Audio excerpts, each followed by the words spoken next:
everybody and welcome to a new video. My name is Melanie Josephine and today I want to talk about the monthly reviews. This is a new thing.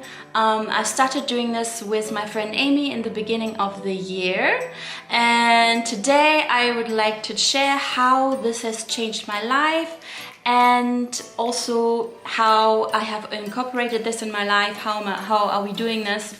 How does this work if you want to do this?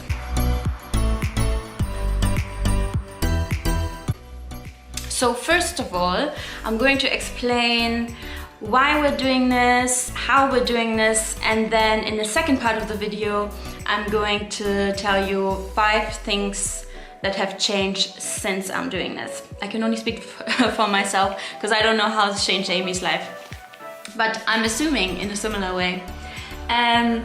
Yes, so at the end of 2018, Amy and I had the idea to do these monthly reviews, and I think it came up because I watched some inspirational videos, and it wasn't about monthly reviews, but it was about reviewing the year. You know how most people review the year at the end of the year, and so that got me thinking, what made me sad in 2018, what made me happy in 2018.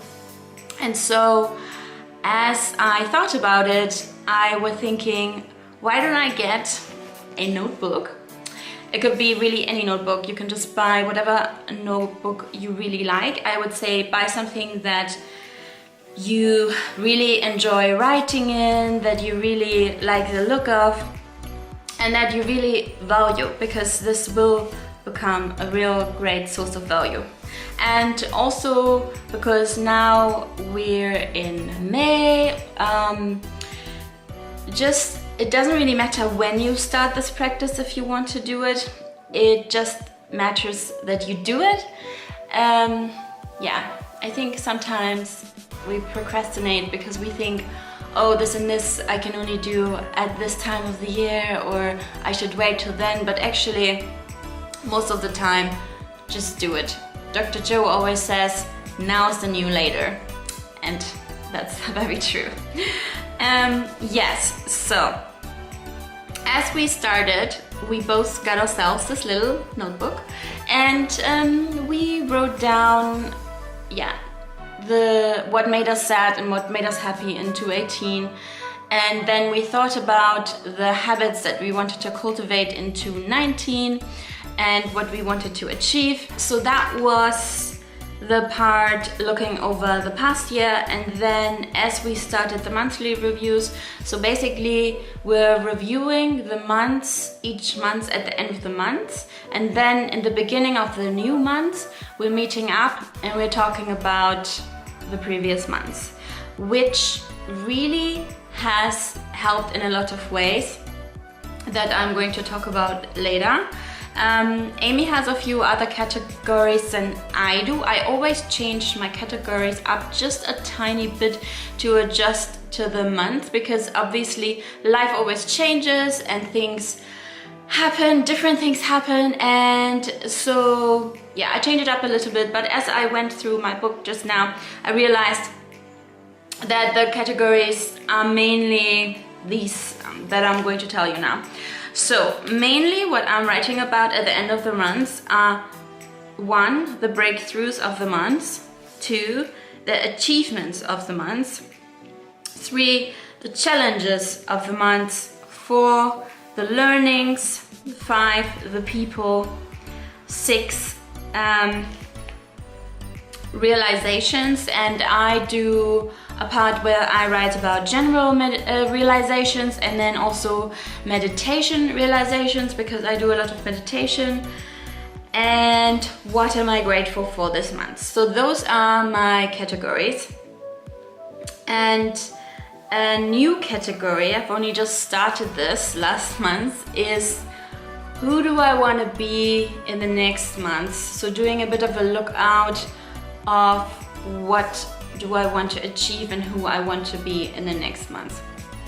And when you hear this might all sound like really big words, and you might think, oh my gosh, it's just a month, there's not that much happening.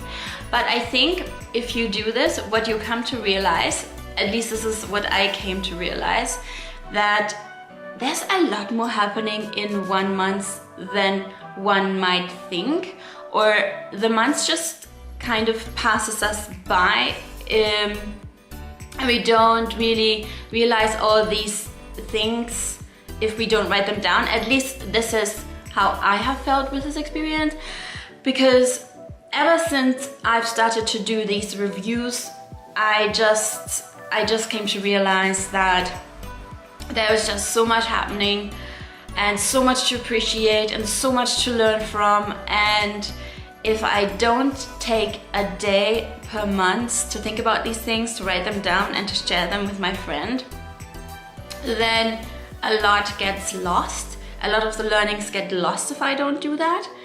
And yeah, so if you're interested, if this sounds like something you want to do, I really encourage you to think about what friend could I do this with, who would be up for it, because obviously you can do this alone as well, but I find it more fun to do this with another person, sorry, and also obviously there is more accountability, because if you know there's this person who's gonna ring you up, or you have an appointment each month. Amy and I usually set the new appointment at the end of one I was about to say meeting. It's not a meeting, but when we meet for the monthly review, at the end of that meeting, we just set a new date for the next month. So it's the accountability. Yeah, so let's get into the next part of the video.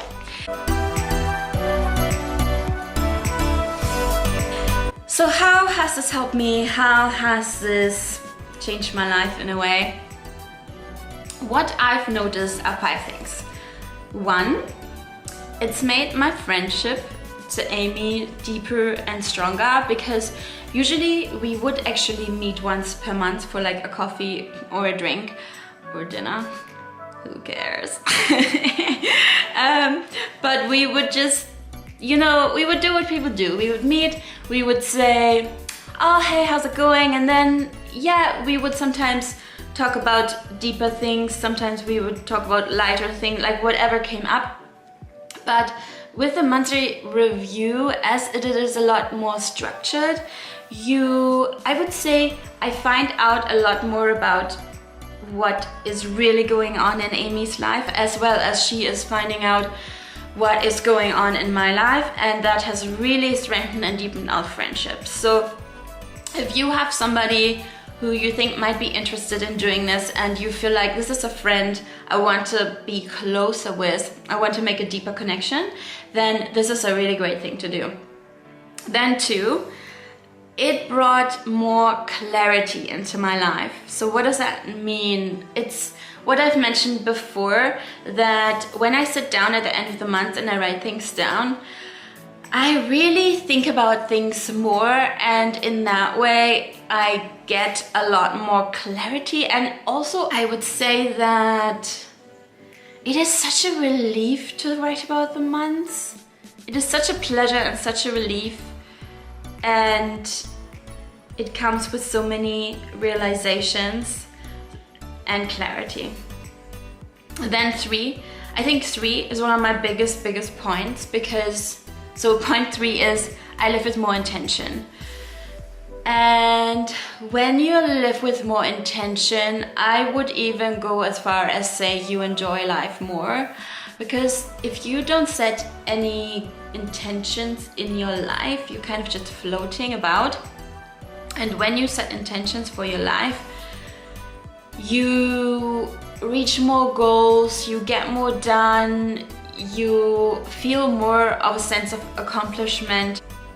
Whereas if you don't do that, maybe you still reach your goals at some point, but you'll definitely be much quicker if you set intentions. And I set intentions in a lot of different ways. I set intentions for friends, for family, for career. What does that really mean? Well, I just asked myself, what's my intention in this relationship? What's my intention? What's my next career step here? It's just a really, really great practice if you want to live a fulfilling life. Point 4 is I have become more aware. I think I've talked about this a bit already, but yeah, as I'm writing these things down and then as I'm discussing these things with Amy, it just made me aware of things that I otherwise wouldn't be aware of. I'll just take the example of the challenges point that I mentioned. So when I write about my challenges of the month, I think about those challenges and I think about what did I learn, and in that sense it has made me more aware of what I learned and how I'm going to take this forward, how I can then not make this mistake again or be a different person in a similar situation in the future, if that makes sense. So yeah, it's really made me become a lot more aware. Then point number 5, it's helped me process difficult times and made me realize what the learnings were.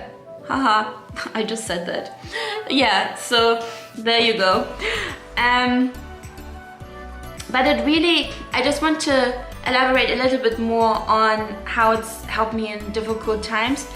You know, when you go through a difficult time, sometimes we tend to just ask ourselves, why am I going through this? This is so annoying, I don't like this. But when you really sit down and you are with your feelings and you think about that situation and you think about how you can go from there, then it is very empowering, you know? It'll really empower you to learn from these situations way more than just getting angered or getting annoyed.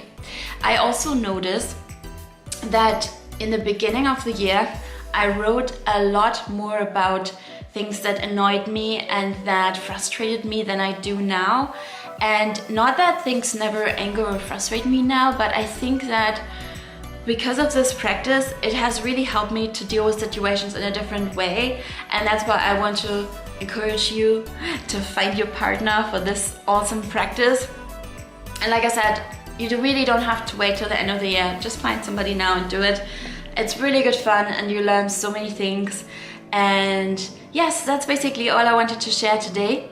I hope you enjoyed today's video. If you did, give it a thumbs up, subscribe for more videos, and I hope you have a magical day, and I'll see you in my next video. Bye!